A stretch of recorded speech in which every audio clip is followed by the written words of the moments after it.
assassinats au Cameroun, la question se la pose précisément à Yaoundé parce qu'on observe, on enregistre dans tous les cas une recrudescence parlant d'assassinats du côté de Yaoundé. Et bien évidemment, les riverains de ce côté-là vivent désormais la peur au ventre. Le secteur, précisément Vannes, est devenu le lieu par excellence où ces hors-la-loi choisissent de pouvoir kidnapper leurs victimes et d'aller plus loin, effectuer leurs sales besoins. Dans tous les cas, les autorités sont priées par ces populations de pouvoir réagir et leur donner satisfaction et sécurité. Je vous en prie, bien le bonjour à tous. Merci de nous rejoindre ce matin pour construire encore ensemble ce beau programme. Et ça, c'est avec vous, votre participation, votre collaboration également, parce que vous avez la possibilité, vous aussi, d'échanger, d'apporter, d'éclaircir, d'édifier, de recadrer aussi, pourquoi pas. Oui, c'est possible. À travers les différents codes d'accès qui s'affichent, vous avez cette latitude de pouvoir le faire. Bonjour à toute l'équipe technique et à tout le plateau présent encore ce matin. Bonjour Dominique Audrey. Bonjour à la fille préférée de Mbambok. Bonjour à nos téléspectateurs, à notre réalisatrice également. Vous voyez, la prochaine fois, tu ferais mieux d'être là à temps, comme ça, quand le corps du Christ passera, tu recevras. Vous êtes haute en couleur ce matin. Pamela Fomène, bonjour. Bonjour avec Carole, bonjour à nos téléspectateurs. Dominique Audrey, tu as vu les couleurs? Oui, c'est ce que je dis. Vous avez toutes deux de quoi faire plonger. Hein. Et bizarrement, tu as sorti à Charles Hamel. Bonjour Charles Hamel. Bonjour. Dominique Audrey et toi, ce matin, je ne sais pas si vous avez passé la nuit presque ensemble. Mais c'est rare ça. C'est la même question que Dominique Audrey se pose avec votre tenue de ce matin. Elle est mieux que celle de Nadine. Bonjour Maman Bengal. Bonjour, mais j'apprends à ma fille Dominique qu'on respecte les grandes sœurs. Voilà, qu'on respecte les aînés. On respecte Dominique Audrey, on respecte les aînés. Ne doit pas parler. On respecte les aînés Dominique Audrey. De son père. L'histoire de ce matin, Dominique. Bonjour à tous sur le plateau, je suis en larmes. Je suis une jeune fille de 23 ans, je suis née au village et j'ai grandi là-bas jusqu'à l'âge de 17 ans car mon grand frère est venu me prendre à partir de cet âge-là parce que sa femme avait besoin d'une assistante et je me suis retrouvée en ville. Un an après mon arrivée en ville, soit à mes 18 ans, j'ai rencontré un homme.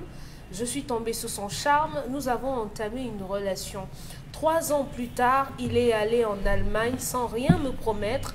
Mais nous sommes restés en contact. Il me prodiguait des conseils.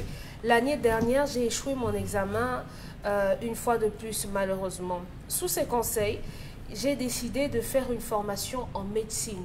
Le centre qu'il m'a recommandé coûtait très cher et avec la complicité de ma mère, il a pris l'engagement de payer la moitié.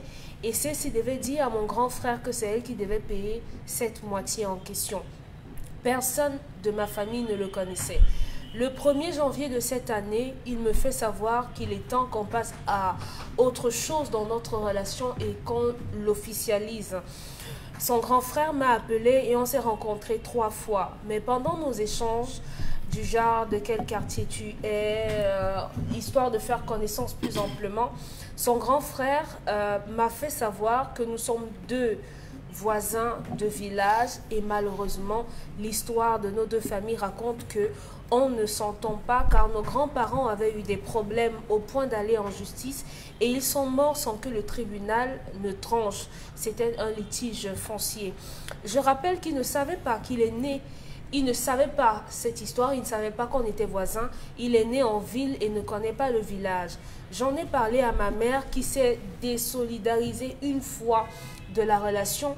Elle est même allée jusqu'à me dire que heureusement qu'elle n'avait pas pris de son argent pour financer mes études en médecine, car il était question que son frère rencontre ma famille afin de remettre l'argent à ma mère. De leur côté, de la famille du garçon, ils ont essayé d'en discuter entre eux et sont prêts à enterrer la hache de guerre. Pour eux, ce n'est pas un hasard si nous sommes rencontrés. Ce sont certainement les aïeux qui voudraient qu'on résolve ce problème d'antan. Ma famille reste sur sa position ferme de ne pas accepter ce mariage à cause de ce problème de litige foncier. Il est décidé à toujours m'aider malgré cela en attendant que les négociations entamées entamés par les siens aboutissent, mais ma mère et mon frère ont refusé. Et maintenant, je suis à la maison par manque de moyens. J'ai demandé quel était le problème et personne ne m'a répondu. Comment résout-on ce genre de conflit? Avant de voyager, il voulait que je porte un enfant de lui, mais je n'étais pas d'accord. Il m'avait recommandé ce centre parce que leur diplôme est international et il avait des projets de me faire venir à l'étranger. Depuis son départ, je me préserve car je l'aime. Il est mon seul et unique amour. Que faire? À la question de savoir combien coûte la formation en question, elle fait savoir que la formation coûte 600 000, dont le monsieur devait donner 300 000 et sa famille devait payer les 300 000 restants pour cette formation. Voilà. Alors, on veut se mettre ensemble, mais les familles s'opposent parce qu'il y avait déjà des conflits à la base. L'âge de guerre n'a jamais été enterré, mais aujourd'hui, il s'avère que ces deux personnes s'aiment véritablement. Pamela Fomen, comment on fait? On s'oppose à la famille, on embrasse la relation, on dépose tout, on oublie, on tourne le dos pour ne pas désobéir à sa famille. C'est une situation, c'est un peu difficile parce que au départ, ceux qui s'aiment aujourd'hui n'étaient pas concernés par l'histoire. Ils ont juste trouvé l'histoire et aujourd'hui, ils doivent mettre leur amour à l'écart. Et c'est vraiment difficile pour moi, c'est très compliqué pour eux et je ne souhaite pas être à leur place. Maintenant, est-ce que vous deviez vous mettre en couple quand les parents ou alors les arrière-parents ne sont pas d'accord de la relation? Je pense que non, c'est également difficile de prendre une quelconque décision. Encore que on nous a toujours dit que le mariage, ce n'est pas entre deux personnes, le mariage, c'est entre deux familles. C'est deux familles qui acceptent et disent que oui, on accepte la famille de l'autre et l'autre famille dit on accepte l'autre famille.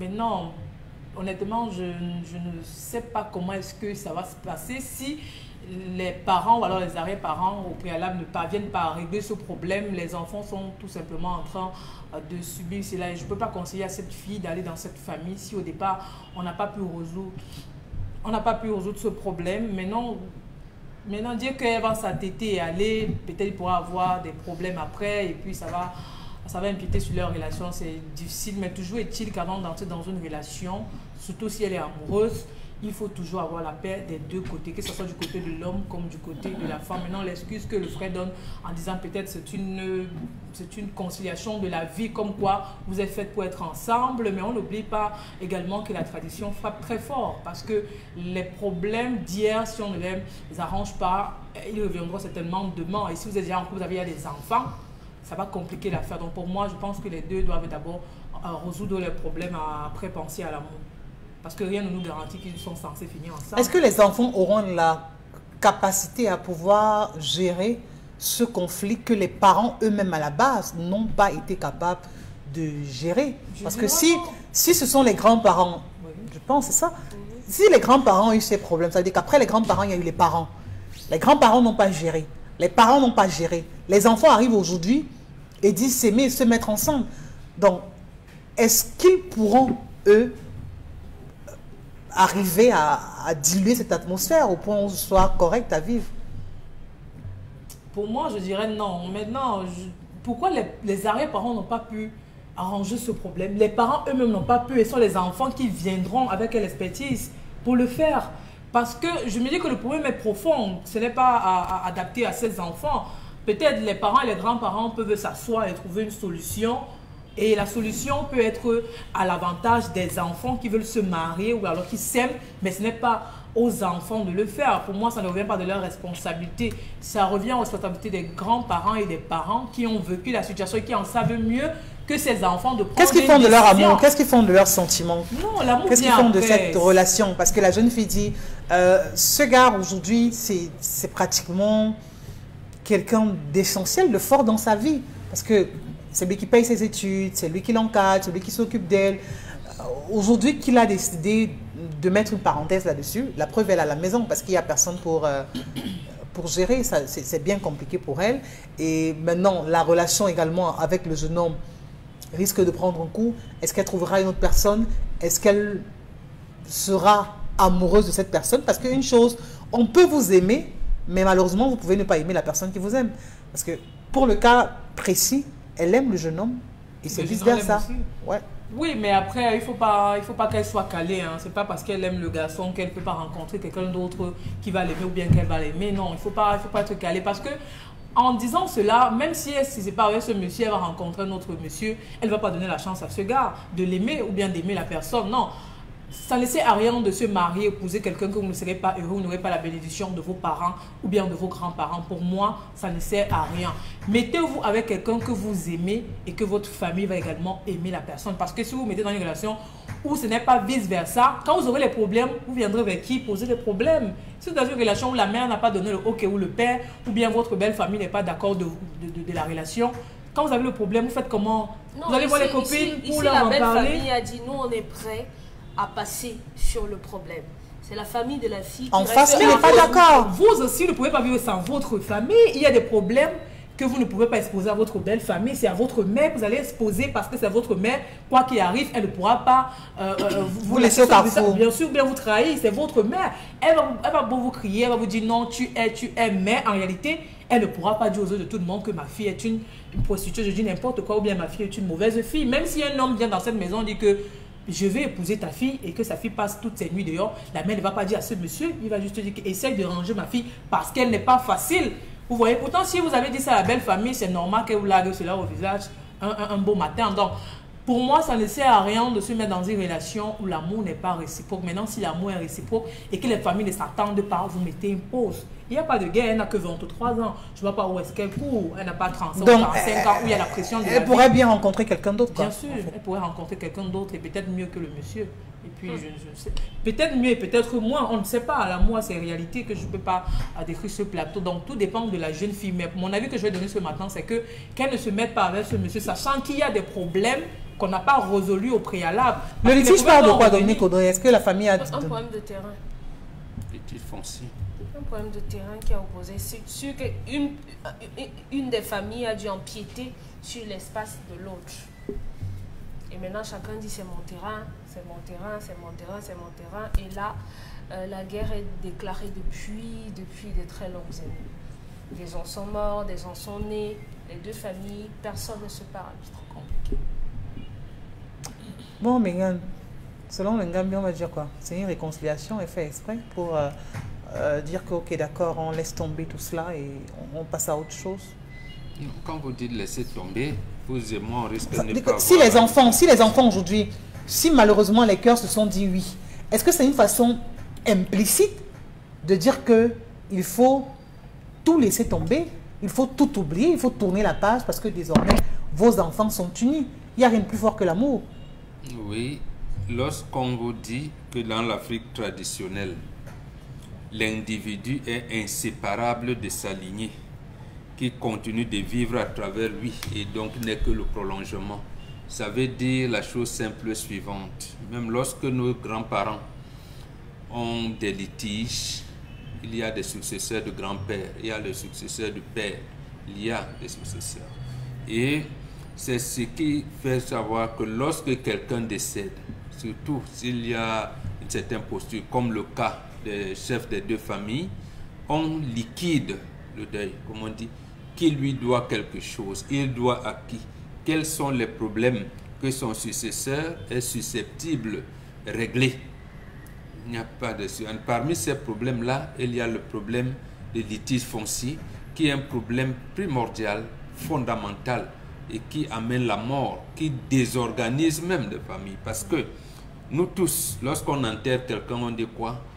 Que la terre de nos ancêtres te soit légère. Oui. Donc, il y a donc un karma qu'il faut régler.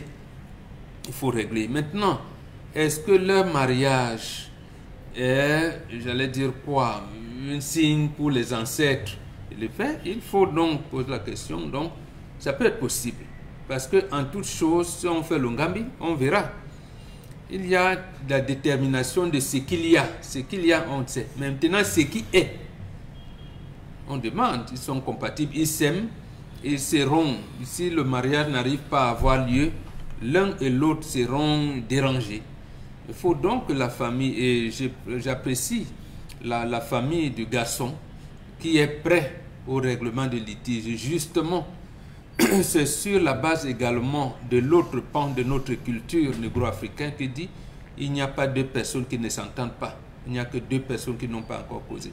Donc, il faudrait que les deux familles, avant de mettre leurs enfants ensemble, reposent ce problème à la table et trouvent une solution. Mais ça peut prendre du temps, peut-être parce que la famille de la fille doit avoir le cœur plus meurtri. Plus meurtri, et il y a des mécanismes qui peuvent les amener à trouver un consensus et bénir les enfants. C'est-à-dire, il y aura accompagné des rituels par rapport à cela, mais dans ce cas-là, ils ne peuvent pas faire une vie de couple harmonieuse et heureuse. Il ne faut pas.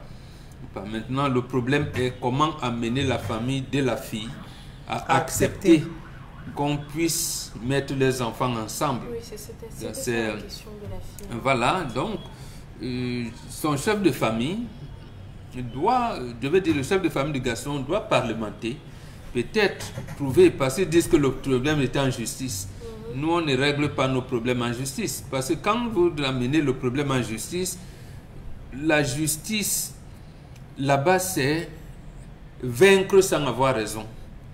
Donc, en fait, la justice occidentale n'est pas juste. Vous verrez ça, hein? Je suis en train de voir, j'anticipe pas, pour seulement l'organisation des obsèques de Martinez Zogo. Bon, c'est quoi la justice? Donc, vous verrez, la justice occidentale n'est pas juste. Mais comment parvenir donc à apaiser le cœur? Donc, la famille du garçon peut commencer cela. Faut-il retirer la plainte? Faut-il? Comment apaiser le cœur des autres? Mais si ça ne se fait pas, il est inutile pour eux de s'engager dans une vie de couple. Ce ne sera pas possible. Dominique Audrey, alors, qu'est-ce qu'elle fait de ses sentiments, cette jeune fille? La relation est toujours là. Même si, oui, mais la relation aujourd'hui n'est plus la même qu'hier. Et c'est même une chance qu'il n'ait pas eu d'enfant. Oui, elle a été sage. Oui, c'est une chance. Alors, ça aurait pu apaiser. Hein. Ça aurait pu être un catalyseur, c'est-à-dire que s'il y avait l'enfant entre les deux. Non, cet enfant serait un enfant maudit. Bon. Oui. C'est pas comme si c'était un enfant issu de l'inceste. Non. Justement, quand vous avez, à la situation actuelle, il est interdit à ces deux familles de faire des rapprochements possibles, notamment sur la multiplication. Ça veut dire qu'en fait, cet enfant, il va faire les coutumes où? Chez son père, alors qu'ils ont tué sa mère? Non, il ne faut pas accroître. C'est pour ça qu'on vous dit qu'il faut toujours chercher à accroître le progrès rationnel dans les relations, en se rapprochant le plus possible de la vérité qui est inscrite dans la nature. Donc cet enfant, c'est bien, la fille a eu une inspiration de ne pas tomber enceinte de ce garçon. Pour ça, je te dis merci ma fille. Mais voilà, cet enfant n'allait pas, ça n'allait pas réconcilier, c'est pas possible. Cet enfant, il y aurait d'abord eu un problème, mais il ne l'a pas épousé. Qui va donner le nom? Vous voyez donc un enfant qui aura dès la naissance un problème d'identité. Est-ce qu'on allait accepter qu'une fille qui accouche avant d'aller en mariage, cet enfant appartient à la famille?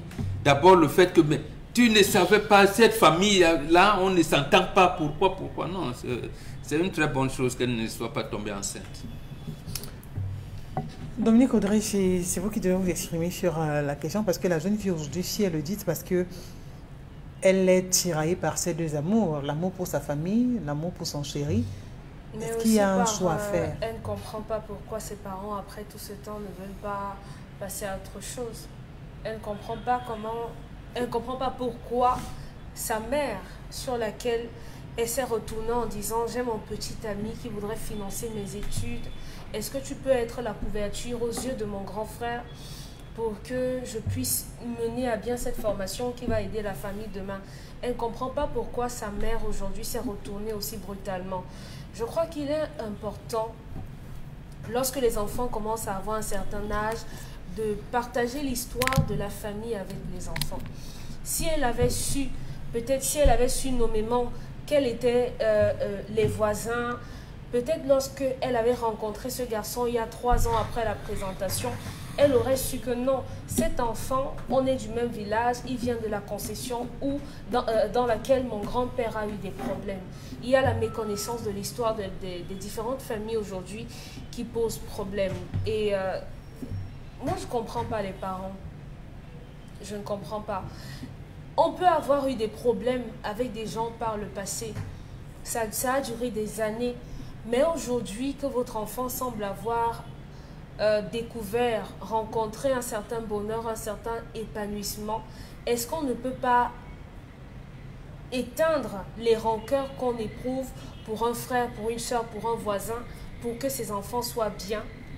Moi, je ne comprends pas. La famille du garçon a dit d'accord. Ça fait tellement de temps. Et notre fils-ci, il dit que c'est cette fille qu'il aime. Il nous a parlé de la fille. Nous, on est d'accord, on est convaincus. On a certainement observé la fille parce qu'on est voisins au village. On est d'accord et on va faire le pas. Pourquoi la famille en face ne veut pas courber un peu l'échine? Non, parce que ces genres de problèmes, on ne les règle pas comme si on faisait plaisir à la fille. C'est un problème qui a des antériorités. C'est ça qu'il faut enterrer. Et la fille veut en assumer comme si... Et c'est juste. Oui, mais c'est pas vous qui l'avez envoyé entamer une relation. On peut respecter les sentiments de l'autre aussi. Mais dans la famille, les sentiments individuels se fondent. Le karma collectif qu'elle va porter, il va valoir quoi là-dedans? Justement, qu'elle ne présente pas ça comme si j'étais... Voilà, vraiment, les ancêtres m'ont envoyé pour... Non, ce n'est pas elle de le dire. Elle contourne en disant, maman, voilà, quels sont les problèmes. D'abord, de savoir jusqu'où va la blessure. Voilà. C'est-à-dire qu'elle risque de condamner très tôt sa famille. La blessure, c'est jusqu'à quel niveau? Est-ce qu'elle n'est pas cicatrisée? Est-ce qu'elle peut, même si elle s'est cicatrisée, la cicatrice reste.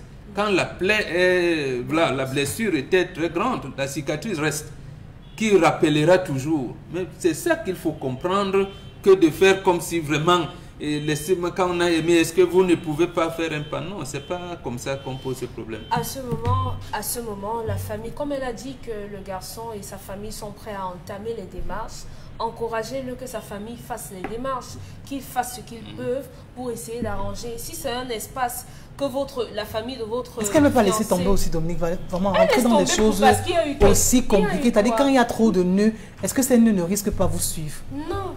Si ça ne s'arrange pas, si sa famille reste sur sa position de refuser peut-être la demande d'excuses, de refuser le terrain qu'on leur aurait arraché et tout ça, à ce moment, elle ne pourra rien faire. Ou alors, elle va s'entêter et elle va aller comme certains pourraient lui conseiller, mais à encourager votre fiancé, votre copain, votre petit ami à demander à sa famille d'entamer les démarches, qu'ils aillent là-bas. Et puisqu'ils sont prêts à enterrer l'âge de guerre, si c'est un champ que la famille a perdu, et ben qu'il restitue. S'il y a une somme... S'il y a eu mort d'homme, et s'il y a eu bagarre, bon, il y aura toujours une solution. On peut trouver symboliquement un franc à donner pour que les problèmes s'arrangent. On peut trouver un franc symbolique à donner, mais il faudrait que, avec le temps, lorsque le temps a déjà coulé, il faut passer parfois sur certains problèmes. Charles Amel, pour vous, l'idéal, c'est quoi? Écouter son cœur ou alors prendre conscience de ce qu'on vient d'une famille? Et aussi, je voulais ajouter, s'il veut vous donner l'argent pour aller à l'école, prenez cet argent. Il n'y a pas de problème. Oui. C'est-à-dire? Nous ne sommes pas là sous le coup d'un interdit. Oui. Et il faut faire la part des choses. Chez les Babichois, à une certaine période, il était strictement interdit à un Babichois d'épouser sa sœur. C'est un interdit collectif et général. Tous ceux qui violaient se retrouvaient à avoir des enfants qui ne savaient de malformations, des enfants qui n'atteignaient pas un âge. La grande notabilité s'est assise. Ils ont tranché le problème. Ils ont fait les rituels qu'il fallait pour lever cette censure. Ça, c'est un interdit. C'est un interdit généralisé. Mais ça, c'est un problème de famille. C'est un problème de concession. Les générations vont de pair. Les générations vont de pair. deuxième génération, première génération, quatrième génération, sixième génération, quatrième génération, deuxième génération. Elle se retrouve dans une situation où elle appartient à la quatrième génération. Le problème s'est posé à la deuxième génération. Mais calculez, c'est simple, je vous ai écouté. On n'a pas pu régler en amont. Le père venait en justice. Rien. C'est encore en justice. Lui-même est parti. La résolution est aussi simple que ça. On prend un enfant de cette famille, un enfant de l'autre famille, on les épouse, le terrain appartient au petit-fils. La zone litigieuse, on délimite et on donne au petit-fils. Ça devient leur terrain. Ah d'accord. Les deux parties gagnent. Les deux parties sont réunies en une seule. L'enfant. Il n'y a pas de gagnant là-dedans. C'est-à-dire que c'est désormais le terrain familial. C'est le règlement. C'est le règlement traditionnel. Donc vous on pensez prend que... un enfant, non. Ils se sont rencontrés. Oui. C'est normal. C'était prévu. La fille et le garçon qui sort de la famille de plaignants, normal. La fille qui estime être victime, normal, ils font un enfant. On vient délimiter, ça n'a pas 10 chemins. On délimite. Tu n'as pas étudié que c'était à quel niveau ici. Toi, tu savais que c'était là-bas. On fait le trait de deux côtés. Ce que tu estimes être pour toi et ce qu'il estime être pour lui. Cette partie, on donne au petit-fils. Personne ne viendra plus discuter. Qui va venir? Le terrain appartient à qui? Au petit-fils. La concession appartient à qui? Au petit-fils. Même de votre vivant. Quand le petit-fils a dans la concession, il dit que je suis. Les parents et le fils disparaissent. C'est à eux qu'appartient la concession.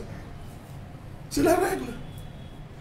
C'est la règle. Quand vous allez dans le Mbam, en Goro, Talba et tout, le neveu a plus de force que l'oncle. C'est comme ça.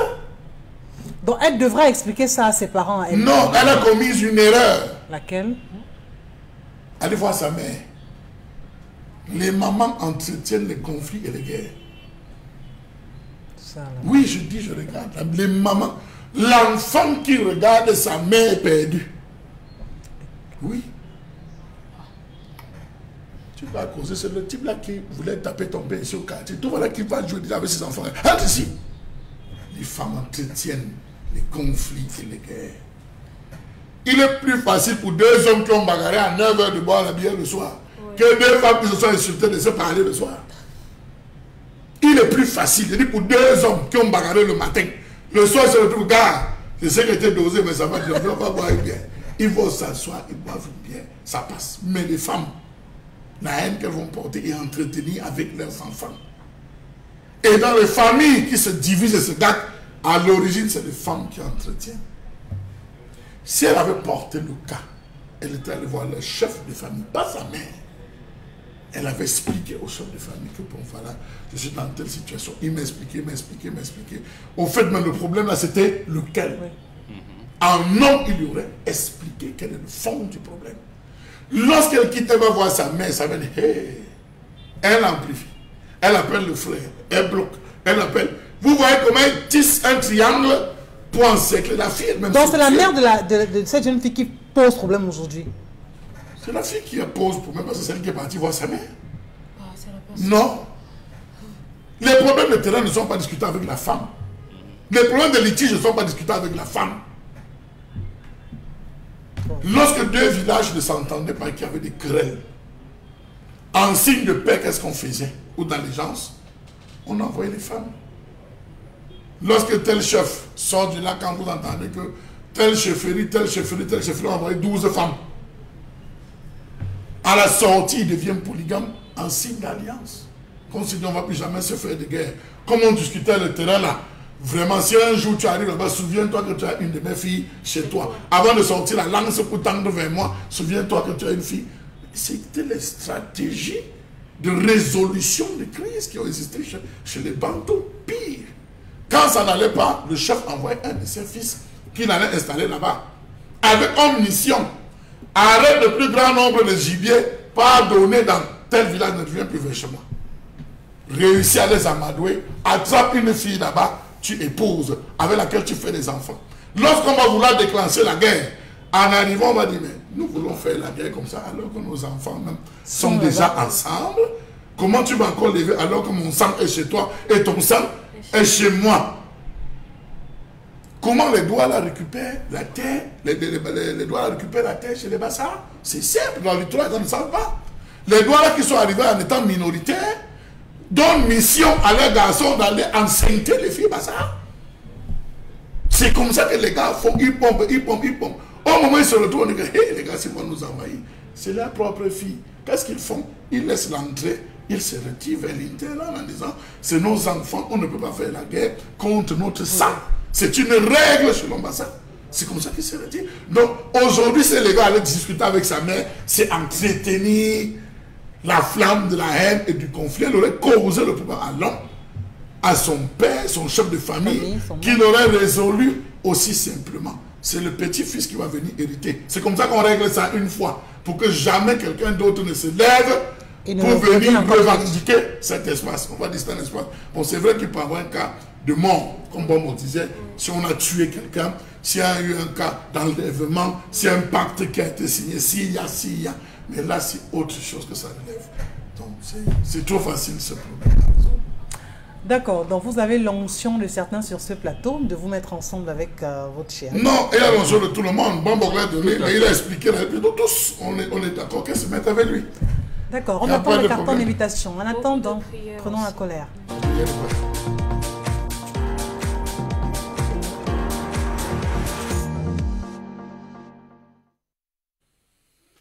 Je m'interroge ce jour sur la question de la duplicité du code d'éthique imposé au sein du ministère de l'enseignement secondaire. L'ensemble des enseignants jusqu'à ce jour ne se sont pas remis de cet unilatéralisme et de l'intimidation instaurée comme mode de gouvernance, disent-ils là-bas et entre guillemets, au MINESEC.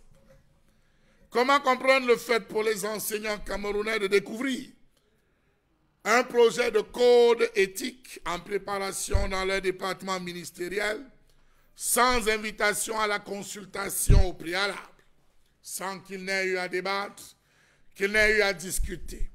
Un texte d'une telle importance peut-il être élaboré de manière unilatérale au mépris des lois nationales et des conventions internationales dont le Cameroun est signataire? Question. Même s'il semble être passé mieux, il est passé, toujours est-il que les enseignants mettent la main sur la tête. Comment comprendre le fait pour ceux qui ont la charge de faire respecter la loi, de la piétiner les premiers? Savez-vous que la loi numéro 98, base 004, du 14 avril 1998, portant orientation de l'éducation au Cameroun en son article 33, stipule, je cite, « Les membres de la communauté éducative sont associés, par l'intermédiaire de leurs représentants, aux instances de concertation et de gestion instituées au niveau des établissements d'enseignement, ainsi qu'à chaque échelon des collectivités territoriales décentralisées ou des structures nationales de l'éducation. » Fin de citation. La loi, elle est claire, mais sur le terrain, les acteurs n'ont en aucun point été associés. Savez-vous qu'il existe un article, notamment l'article 12, alinéa 2 du texte, qui donne droit au chef d'établissement du privé de licencier un enseignant sans passer par l'inspection du travail? Voilà autant de termes dans ce code d'éthique. On dit bien, un chef d'établissement du privé peut licencier un enseignant sans avoir passé par l'inspection du travail. Pourtant, le licenciement du personnel du secteur privé devrait passer par un organe disciplinaire où la procédure est contradictoire. Ceci serait d'ailleurs conforme à l'article 49 de la recommandation sus-évoquée qui stipule que les organisations d'enseignants devraient être consultées lors de l'institution de procédures disciplinaires. Procéder à la lecture des 4 chapitres de ce projet du code éthique pour constater que ceux qui nous gouvernent ont eux-mêmes déjà, à un moment donné, tronqué leur âme, puisqu'il n'existe aucune considération du pauvre enseignant. Savez-vous, par exemple, que l'article 6 de ce code éthique, qui parle des comportements prohibés, manque de précision en certains de ces alinéas. On dit là-bas à l'alinéa 6, à l'article 6, autant pour moi, que sont prohibés l'expression d'une conviction syndicale face aux élèves, Toutes formes de menaces sur l'élève sont prohibées. Toutes formes de menaces. Code d'éthique de l'enseignement secondaire. Toute forme de menace sur l'élève. Qu'est-ce qu'on met dans menace sur l'élève? On ne doit pas gronder l'élève. On ne doit pas fouetter l'élève. On ne doit pas crier sur l'élève. On ne doit pas rappeler à l'élève qu'il est paresseux. Article 6, sont prohibées toute forme de menace sur l'élève. Vous vous rendez déjà compte que l'enseignant déjà à partir du code d'éthique est mort. Il peut élever la voix, l'élève fait intervenir l'article 6, j'ai reçu des menaces. Avec un pareil texte, ne soyons pas surpris que demain des enseignants soient sanctionnés sous prétexte d'avoir exprimé leurs convictions syndicales face aux élèves, ou bien qu'un élève qui est reproché de n'avoir pas fait ses exercices se plaigne d'avoir été menacé. Savez-vous que ce code d'éthique, veut transformer les enseignants en espions les uns contre les autres? Il suffit de lire les articles 16, 17 et 18 qui traitent de la dénonciation des présumés coupables de certaines fautes prévues par le code d'éthique. Savez-vous que ce code éthique a pour seule cible les enseignants de salle de classe? Ce code donne tacitement une forme d'immunité au personnel des services administratifs centraux et déconcentrés, alors que les brebis galeuses de ces services sont à l'origine de beaucoup de dysfonctionnements dont sont victimes les enseignants visés par les sanctions de ce code d'éthique. Au regard de ce code mal élaboré, on a l'impression que les élèves sont des petits saints et les enseignants des salles de classe, les auteurs exclusifs de déviance en milieu scolaire. Que dit de la tricherie? Prenez la peine. Allez sur Google. Tapez code d'éthique. Ministère des enseignements secondaires. Téléchargez ce code. Parcourez-le. Vous allez vous rendre compte que l'enseignant ne vaut désormais rien. L'élève est un petit saint. Tout enseignant qui viendra déclarer dans une salle de classe qu'un enfant a triché, au lieu de sanctionner l'enfant, l'élève, c'est l'enseignant qu'on frappe. Comment cet élève a réussi à entrer dans cette salle de classe? Comment a-t-il fait pour avoir des bords alors que vous étiez censé le surveiller? Sauf qu'en haut, à l'article 6, on dit toute menace. Ce pays est formidable. Quand les élèves se retrouvent en train d'avoir autant de pouvoir, Dominique Audrey, ça veut dire qu'en réalité, les professeurs sont un tout petit peu menacés, quelquefois. Un petit peu. Pour être souple, tendre dans mon langage. Pour être gentil, pour enjoliver un peu les choses.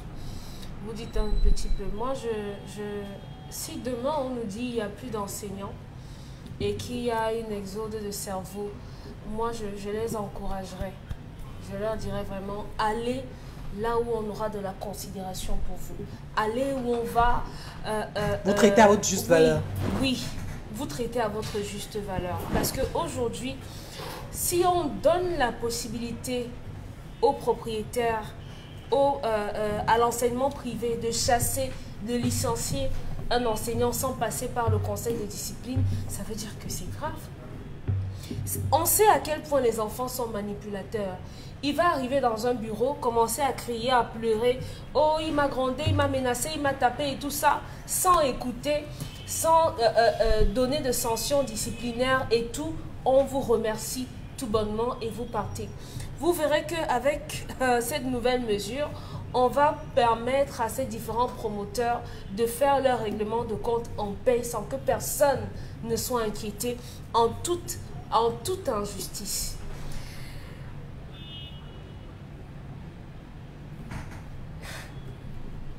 Comment vous êtes oui, à bout de souffle? Je suis dépassée. Comment avoir décidé d'appliquer d'abord une telle mesure sans consulter les enseignants eux-mêmes? Est-ce qu'on avait besoin au préalable de pouvoir les consulter? Est-ce qu'ils ne devraient pas s'en tenir? C'est prévu par la loi numéro 90-18. C'est la base. On se dit non, mais je dis, on pourrait se retrouver dans un jeu de ping-pong. Non.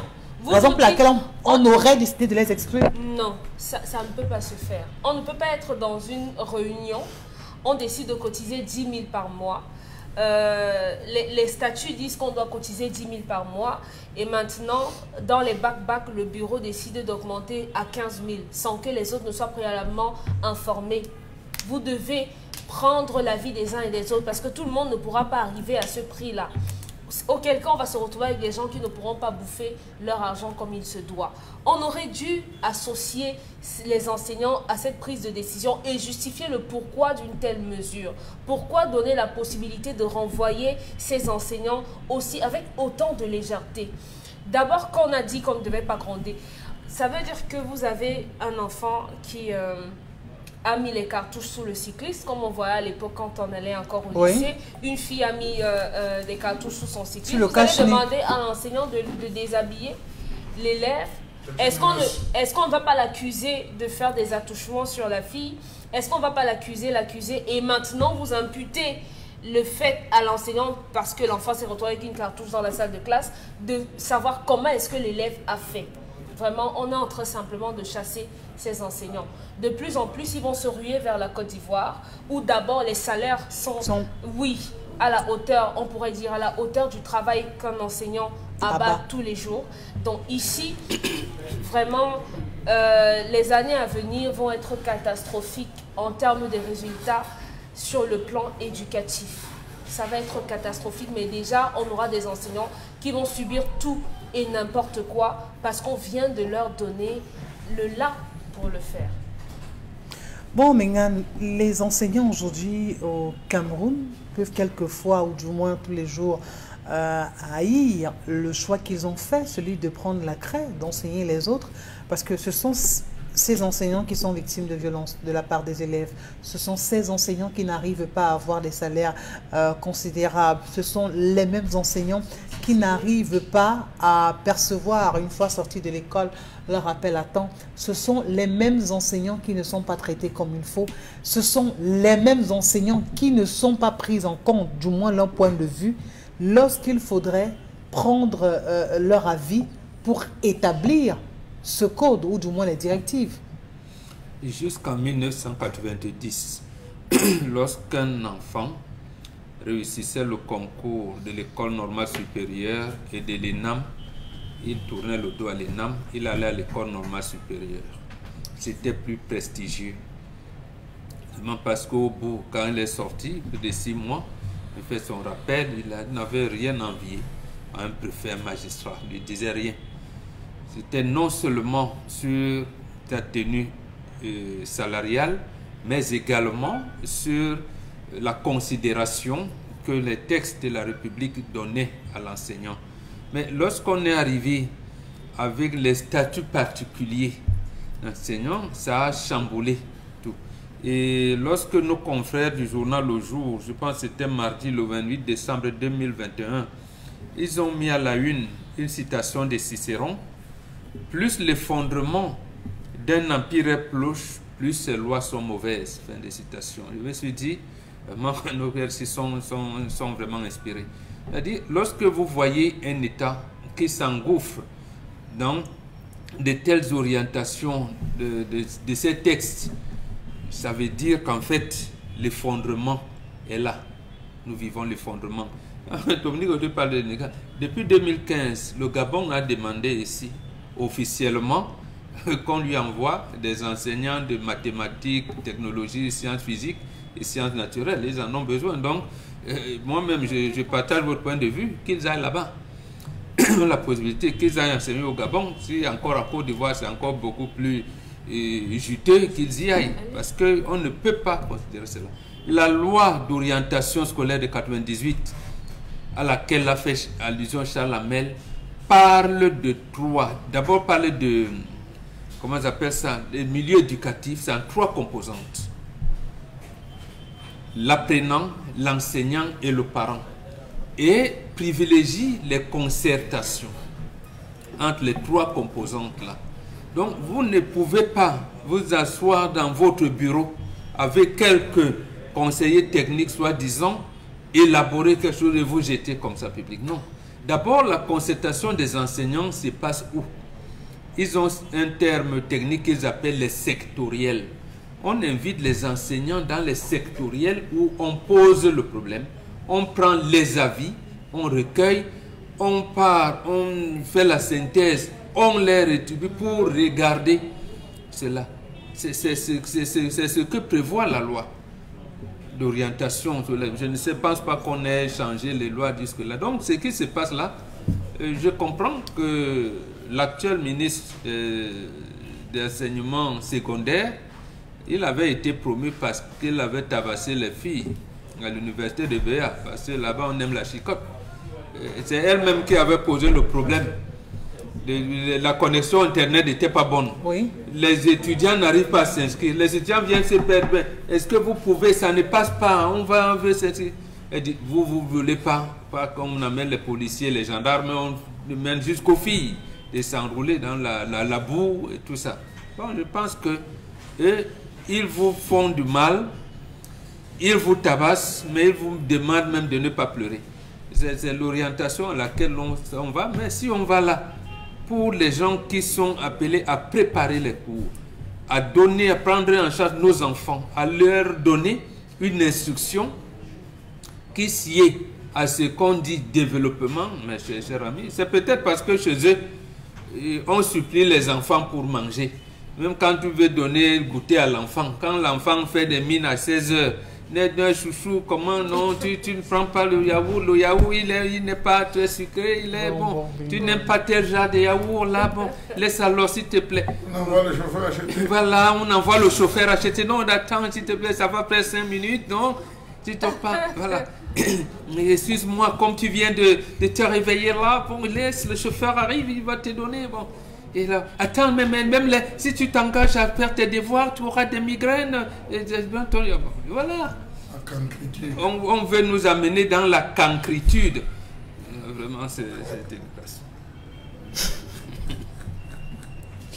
Mais on va dire que ce sont ces enseignants qui se laissent traîner dans la boue, ou alors ils n'ont pas des armes assez pointues, bon, assez tranchantes pour réagir. Il s'est passé quelque chose. Vous rappelez-vous, père à son âme, Robert Béla Mbappé.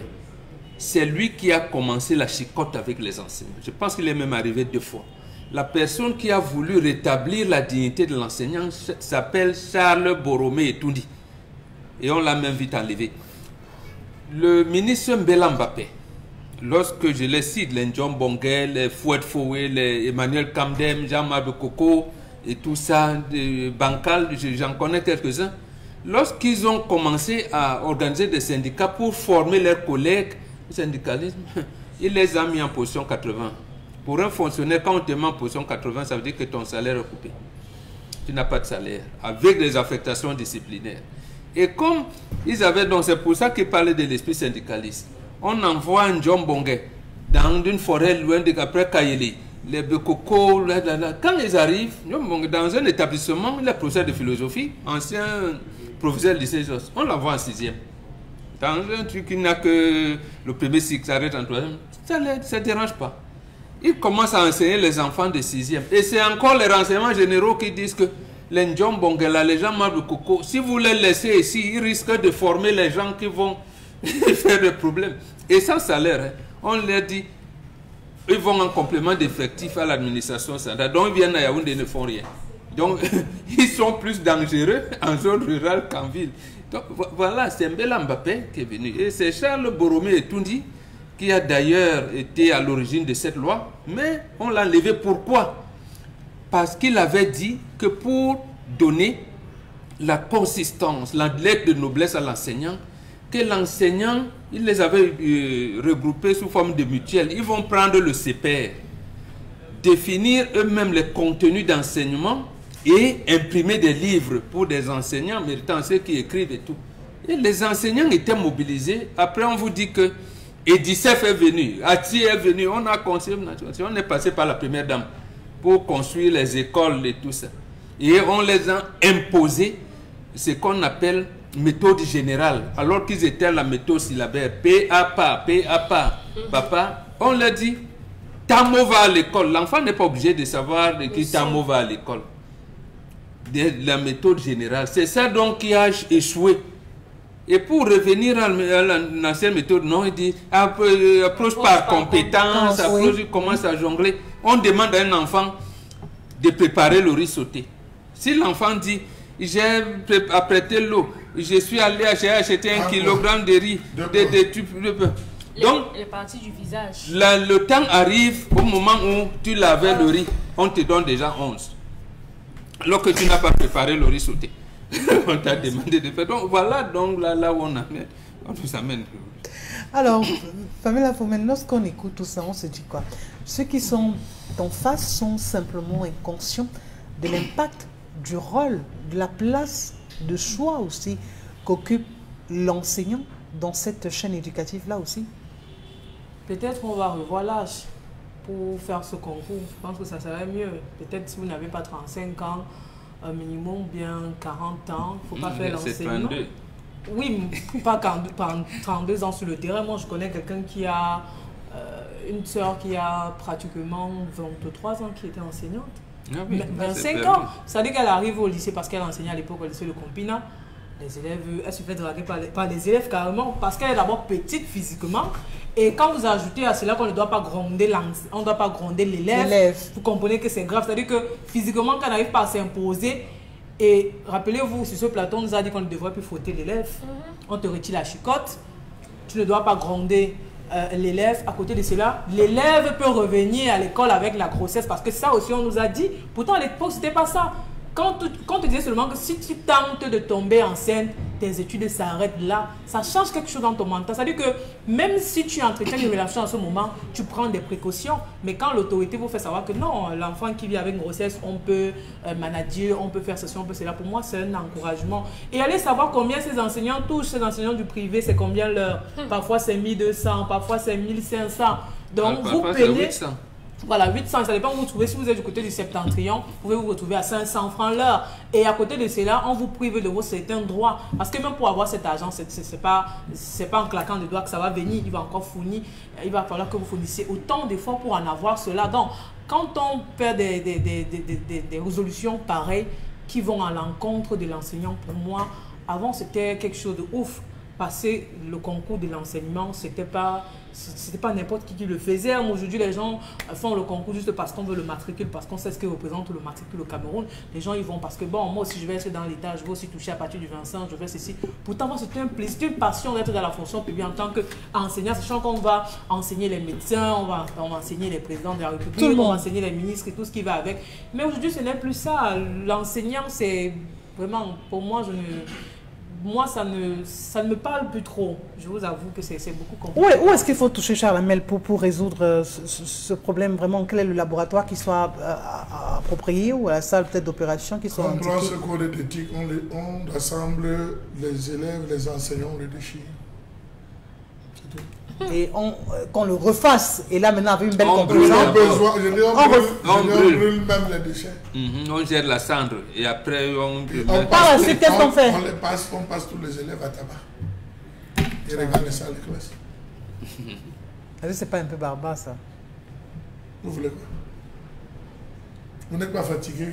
Partout au lycée de Kribi, partout au lycée d'Anguissa. Trafic de drogue au lycée de ceci.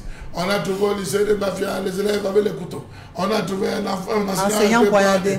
Oh, vous n'êtes pas fatigué. Vous n'êtes pas fatigué. Ça vous plaît tous les jours, dans tous les journaux, d'habiller vos journaux. Scandale, les enfants qui jouent les jeux de hasard. Scandale, les enfants attrapés dans les sacs. Mais là, on évolue avec le temps. Est-ce qu'on ne dira pas que c'est un peu révolu l'époque où on prenait la chicotte pour dire à l'enfant? Oui, d'accord. Mais si l'enseignant qui trouve ça, il fait comment? Il tourne le dos par... Quand on vous dit dans un article... On emploie l'autre méthode. L'enfant ne doit pas se sentir menacé. Bon voyage. Qu'est-ce qu'on met dans menacé? Tout à fait. L'élève ne doit pas se sentir menacé. Il ne doit pas avoir peur. Ça veut dire que vous pouvez entrer vous-même l'enseignant avec un parfum. L'enfant se sent menacé. J'ai dit un parfum, l'enfant dit hey, je me sens menacé. Salamel. J'ai dit dans l'article 6, on n'a rien mis. Vous donnez un devoir. L'enfant sent en disant que le prof, si vraiment il ne nous aime pas. On n'a pas vu ça à l'école, c'est une menace. Or, C'est il une menace. y a une enseignante de sciences naturelles qui est entrée dans un lycée soit Douala. Et puis l'enfant n'a pas fait, on doit dire, madame, vous êtes belle. Hein? Je dis ça. Quand l'enseignante veut gronder l'enfant, je ne sais pas si elle dit non, non, madame. C'est comme ça. L'élève n'a dit que c'est que vous êtes. Pire. Ah bon? Prenez le règlement intérieur de tous les établissements scolaires, prenez le code d'éthique. Il y a un paradoxe total. Diamétralement opposé. Prenez le règlement intérieur. Pourtant, ça devait être en phase, on devait avoir une belle combinaison. Oui. Il y a un professeur qui a confisqué un surveillant général qui a confisqué le téléphone portable des élèves pendant la récréation parce qu'il voyait les gars manipuler. Il vient, il récupère, il va garder. Le soir, il est convoqué. Il reçoit une citation directe. C'est interdit d'une mission. Il y en a deux qui avaient été licenciés. Moi, je suis au collège. Collège après sa carrière, on les a licenciés maintenant à Dominique Savio. Est-ce que vous avez utilisé les voies de recours, c'est-à-dire avertir l'enfant de ne plus jamais venir, que dans le cas où vous le voyez venir, vous le sanctionnez? Il dit que moi, j'ai averti un enfant. Alors, avant de décider de passer une correction. C'est-à-dire que c'est réduit simplement les forces de ces enseignants-là. Parce que à ce moment, quand l'enfant se sent pour quel intérêt hyper protégé, pour pervertir la jeunesse? Ajoutez ça. Quel est l'intérêt? C'est pervertir. Oui, parce que les conséquences, les dérives sont là aujourd'hui. Oui. Merci Dominique Audrey. On en reparle dans un court instant.